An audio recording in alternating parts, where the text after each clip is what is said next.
fanirina ihany ny ahy hoantsika roa mandraiky izay fa raha sanatry tsy mety eky dia avelao ahita-pivy eo atratranao fa raha sanatry tsy hoay anao dia asangamby izay hitranga tsy ny foko sy ny saiko irery fa ny fiainako mihitsy azy laozanao ritiko anilanao no fifaliko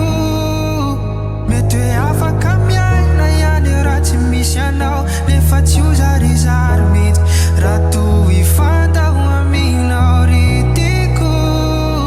anilanao no fifaliko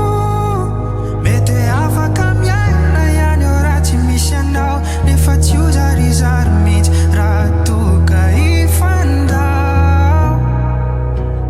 tsy tiako tapitratreo fa itoy ilay tantaratsika na indraindray miadiady kely dia tsy tiako very mihitsy ilay fitiavatsika mba fanirina ihany ny ahy hoantsika roa mandraiky izay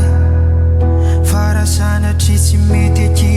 dia avelao aho hitapifiky azy laozanao ritiko anilanao no fifaliko mety hoe afaka miaina ihany raha tsy misy anao nefa tsy ho zarizary mihitsy raha toy fantaho aminao ritiko anilanao no fifaliko mety hoe afaka miaina ihany raha tsy misy anao nefa tsy ho zarizary mihitsy raha toka ifandao azy laozanao malala faza milanao iriko foana hoe tsika malaina ny fandao azy laozanao malala faza milanao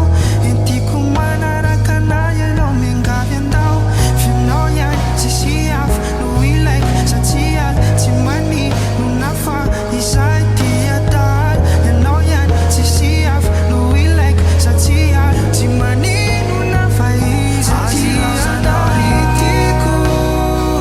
anilanao no fifaliko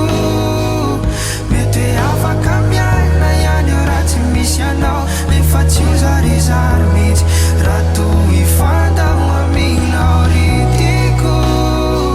anilanao no fifaliko mety hoe afaka miaina ihany raha tsy misy anao nefa tsy ho zarizary mihitsy raha toka ifandao anilanao no fifaliko mety hoe afaka miaina ihany raha tsy misy anao nefa tsy ho zarizary mihitsy raha tsy eo ianao